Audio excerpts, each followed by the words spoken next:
So farmers ఈ వర్షాలు ఎక్కువ ఉన్నప్పుడు మనకు నార్మల్గా స్ప్రే చేస్తే కుదరదు.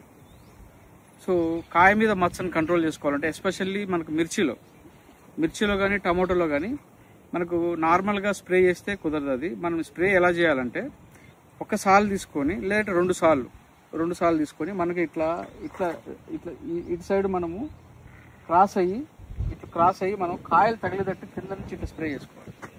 మనకు పైన చిగురులతో పడలేదు, మనకి ఎంతసేపు కాయ మీద స్ప్రే పడాలి బాగా.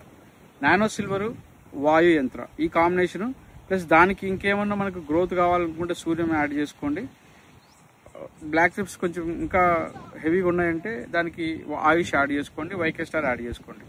సో ఈ విధంగా ఫార్మర్స్ ఏంటంటే స్ప్రే చేసేటప్పుడు నార్మల్గా స్ప్రే చేసినట్టు చేయొద్దు. పెస్ట్ పురుగుకి, దోమకి, నల్లికి చేసినట్టు చేయకూడదు.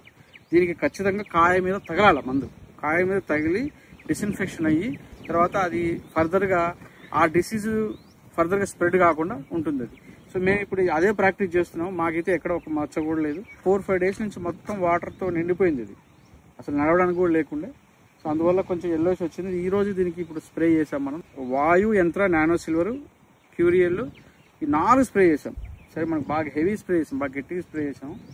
సో ఫార్మర్స్కి ఏంటంటే కాయ మీద మచ్చ, తర్వాత కొల్టోట్రైకం ఫ్రూట్ రాట్, మనకు ఇంకొకటి బూజు తెగులు, కొమ్మకులుడు ఇవి ఉన్నప్పుడు మాత్రం కొంచెం 2 సార్లు ఒక్కొక్కసారి పట్టుకుని హెవీగా స్ప్రే చేసుకోవాలి. వర్షం నిలిచిపోయిందంటే స్ప్రే చేయడం స్టార్ట్ చేశాను.